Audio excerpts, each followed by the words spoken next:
سلامونه درنو حضارو او درنو محصلینو او د پانتون یا پانتون ګډونوالو لومړی مې سلامونه ولګېدو منه زه یو څه منتظر وم د ګډونوالو د اشتراک په خاطر باندې خو دا چې د ادارې لخوا ویل شول چې همدغه ګډونوال دي نو غواړو چې خپل پروګرام یا خپل د نننۍ ورځې درس پیل کړو زموږ کوم سکیجول چې دا یا په اصطلاح زموږ کوم پریزنټیشن چې دا هغه په انګلیسي ترتیب شوی دی د دې په خاطر باندې چې انګلیسي او انټرنیشنل ژبه ده نو راځي همدغه پریزنټیشن هم په انګلیسي پیل کړو که چېرته کومه ستونزه وه کوم ځای کې کوم پریز یا کوم څه ګوان کړو هغه به په دواړه ملي ژبې هم په پښتو هم په دري باندې ژباړل کېږي نو کوم خوښه وي بېرته به خپل پروګرام ته راځو خپل پریزنټیشن پیل کوو Okay, good evening for everyone. I'm happy to being at the middle of the course students. So today we will start the first day of the lecture. That most of the agenda is cover the project planning. So today our topic is project planning for the first day, and it will help for 3 days. And after 3 days, we will go for the next presentation.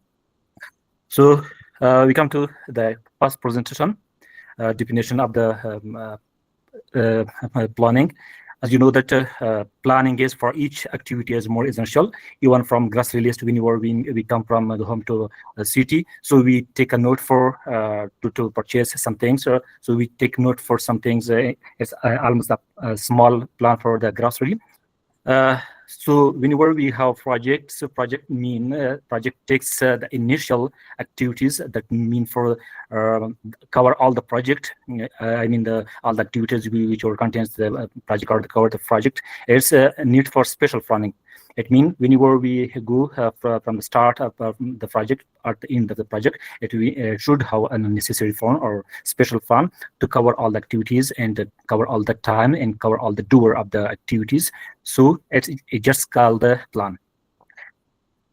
For official definition, we need to say that project plan is a structured approach used to determine the scope, objective, activities, schedules, resources, budget, risk, and control necessary to deliver project and delivery the efficiency.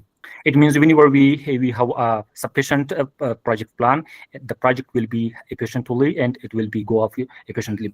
For example, we have some development project or even some humanitarian project. Whenever we have a defined plan, project will never offer any budget deficiency or risks or any resource deficiency because we have a predefined plan for the project. But oppositely, if we don't have any defined plan for the project, we will face with different difficulties, different issues or different problems because we didn't define at the first stage defined plan. We faced some issues. We bring some examples for the project plan. I have worked with different organizations like UNICEF, UNESCO, and even IRC at a humanitarian project. Whenever we defined a plan, a predefined plan, we never faced with any challenges. We never faced with any issues. We never faced with any difficulties. But if some managers or some PM doesn't have a specific plan for project, they faced with different issues, they faced with different challenges and difficulties because they don't have any predefined plan. So we can say that the first stage of the project is the first key points for a successful project is a strong or predefined plan that support the project to be successfully. If we don't have any predefined plan, so it means that we are pillar at the project completion. We are pillar. So we can come to the project to define what's project. Many times we can say that project is this project. So someone confused that what's the project? What does it mean project? So we can define the project that temporarily endure with defined beginning and end. It means that project is not for all the time. It's a temporary activities. It means that some project is annual, some project is 2 years, some project is even per month, and some project is even for 6 months. It means that it's a temporary time for the project that is predefined start date and end date. It means that whenever we design a project, that it should be how a specific time. For example, sometimes we design a project at the summertime, for example, from at the March. So it should be defined the start date and the end date. Whenever we would like to explore a project to our stakeholders, our beneficiaries, so they should know about the project starting time and the project handover time or the project ending time. So at the project definition, that's very important to indicate that temporary endeavor with defined beginning and ending time. The second phrase is create a unique product, service, or result. It means whenever we design the project, it should be unique productive service or result. Some project need to products, and some our project we should be at the service shape, and some of our project should be at the result world. It means there are different projects. For example, some projects are related to IT. For example, we provide some IT services at the some point of the province. So these services should be unique at the other providers, because if it is not unique services, so no one interests at the services. For example, if we operate any mobile services, so our services should be unique. Because if we don't provide any unique services, the beneficiaries or the clients don't interest to take our services. And products, if there is our project is based on products. For example, we produce some products, for example, some IT products or any other products. So our products should be unique. It means that the products should not be copied or duplicated at the other product. For example, if we product shoes at the market, so our product, our shoes should be unique. There is no any other similarity, or there should not be other copied. For example, our shoes not be copied from other brands or from other products. And as well, delivery result. If there is if our project is different than the humanitarian project or development project, so the result should be unique. It means that when you were hand over the project, the result should be unique from other service providers or other projects. I will bring an example at the education. For example, when we implement education project at a humanitarian, so if we teach the same way, like there is teaching at the government schools, so there is no difference at our project result in the government, because there is already implemented at the government school as well, the same method, the same product and the same result. But if we bring changes at our result, if we bring change at our teaching result, so it means that our project result is unique. There is no any competitors, there is no any other service provider to duplicate our services. So it means that whenever we design a project, that the result, product, or service should be unique. There will not be duplicated at the other service provider or at other products that should be at the region or the province or at the district.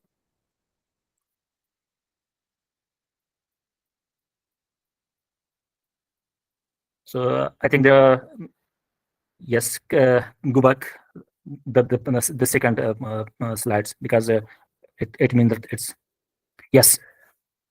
So the third important part of the project plan is three pillars of the project. There are three pillars, a triangular of the project. That one is scope, time, and cost.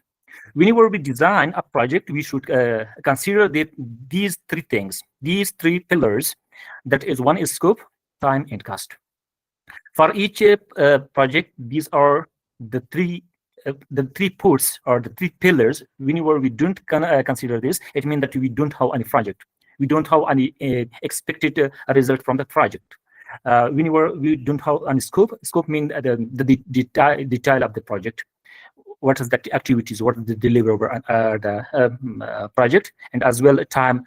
What time we expected to implement the project? For example, this project is for 1 year, this project is for 1 month, or this project is for 3 years, for 10 years. For each time, when we consider the project is the whole duration or the whole life of the project, we should consider it's the time for the project. And as well, cost. Cost is very important for project because we don't have financial management, we don't have financial support, we couldn't take any things, we couldn't purchase any things, even we couldn't do any coordination with stakeholders because they told me that, do you have any budget? The first ask that stakeholder ask from the project holder or project implementer is cost.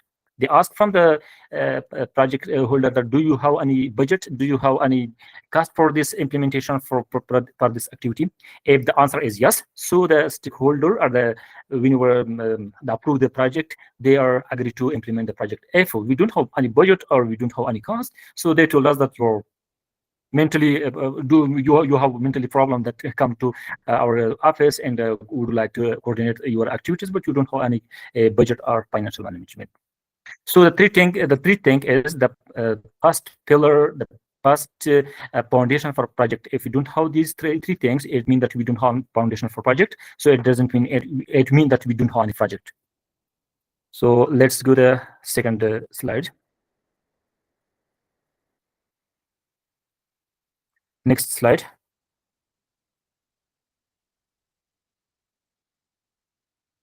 I just changed it. Do you have the other one? Let's call it what is project planning. This one.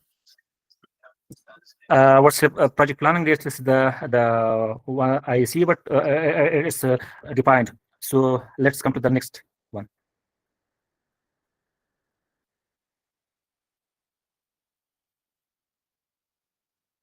Yes. Purpose of project planning. What is the purpose of project planning? Why we should define project planning? Why we should prepare project planning? What's the importance of the project planning? What we should busy ourselves or busy our staff to spend our time to prepare our planning. So here are a few importance of the project planning. First, provides a clear roadmap. Whenever we would like to have a clear map for projects, so we should have a project planning. Project planning support us to have a clear roadmap.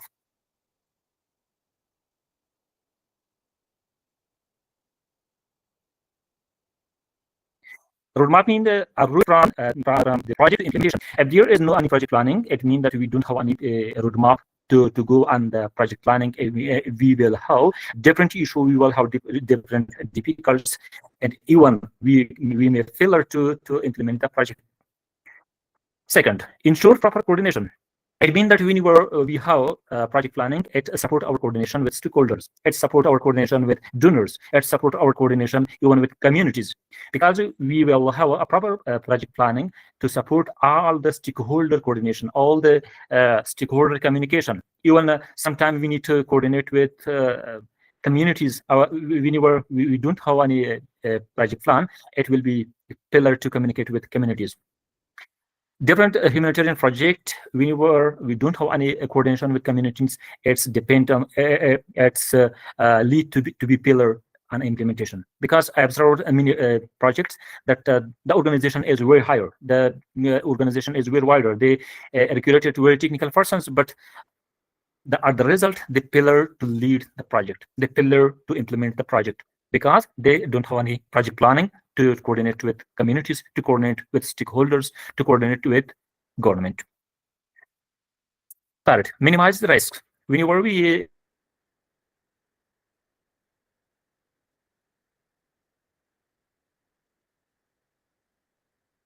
have sorry for interrupt, but we don't have your voice clear. A specific project planning or strong project planning, it supports us to minimize the risk. So it looks like the connection is weak. So how is now? Again, teacher, we have my voice. Sorry for interrupt, but we don't have your voice. Your voice is broken. Okay. Now it is better, yeah. Okay, thank you. Sorry for the communication challenges, because here the network is lower, so I think it will be it picked up the communication.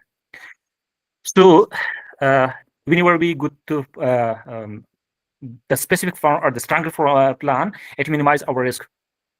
It minimizes our different risk, including financial risk, including coordination risk, including security risk.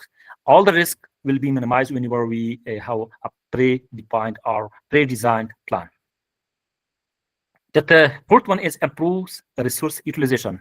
Whenever we define a project plan for project implementation or project designing, it's support to improve our resource utilization. Even it's human resources, even it's financial resources, or even if it's other resources. Whenever we have a project plan, it's support to improve our resource utilization. The fourth one enhances communication amongst stakeholders. As we point out earlier, that whenever we have a strong coordination plan or project plan, it supports to enhance our communication among stakeholders, including government entities, communities, and even our donors. Whenever we have a pre-designed plan, it supports our coordination and communication to our stakeholders. The last one, facilitate monitoring and control. For each project, it is essential, it's necessary to have monitoring and control process. Because if there is no monitoring, if there is no control, the project easily go to be a pillar.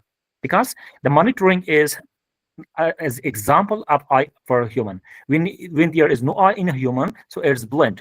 So in project management or in project implementation, if there is no monitoring or control, the project is like blind.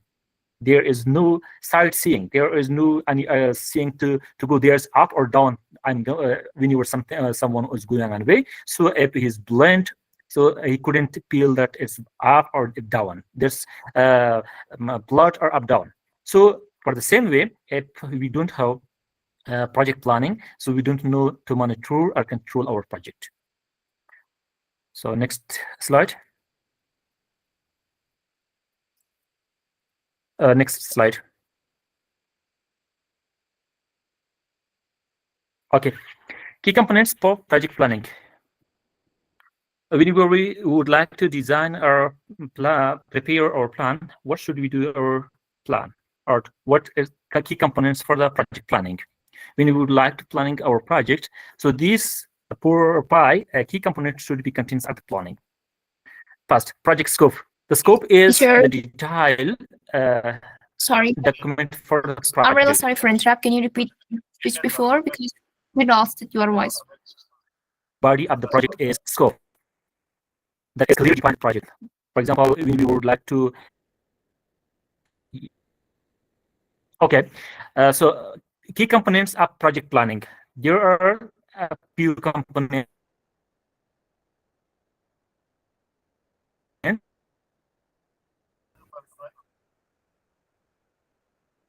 that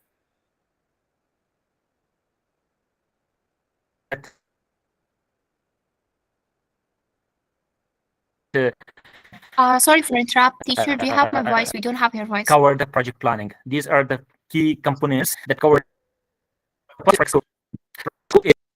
Sorry, now we can hear you. Can you repeat your speech, because we don't have your voice now? Just we can hear you. Okay, so this slide is the key components for project planning. It means that what is the project planning key components? The first component of the project is project scope. Project scope means the detailed story of the project. That what is the project cover? What should cover the project?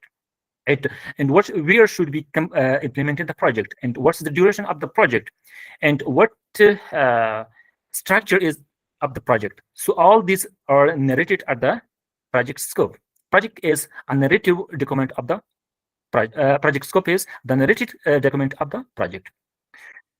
The second one is breakdown structure, or WBS. Work breakdown structure is all the deliverable or activity list of the project. That which activities or which deliverable should be included at the project. This is the work breakdown structure, or WBS.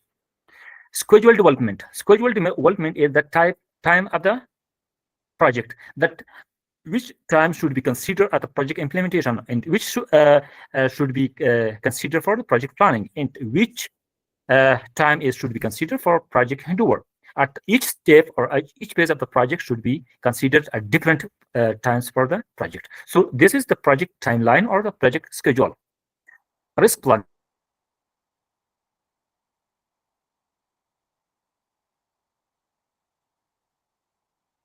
Risk planning is a part of the project. Before we design, project planning is a risk planning.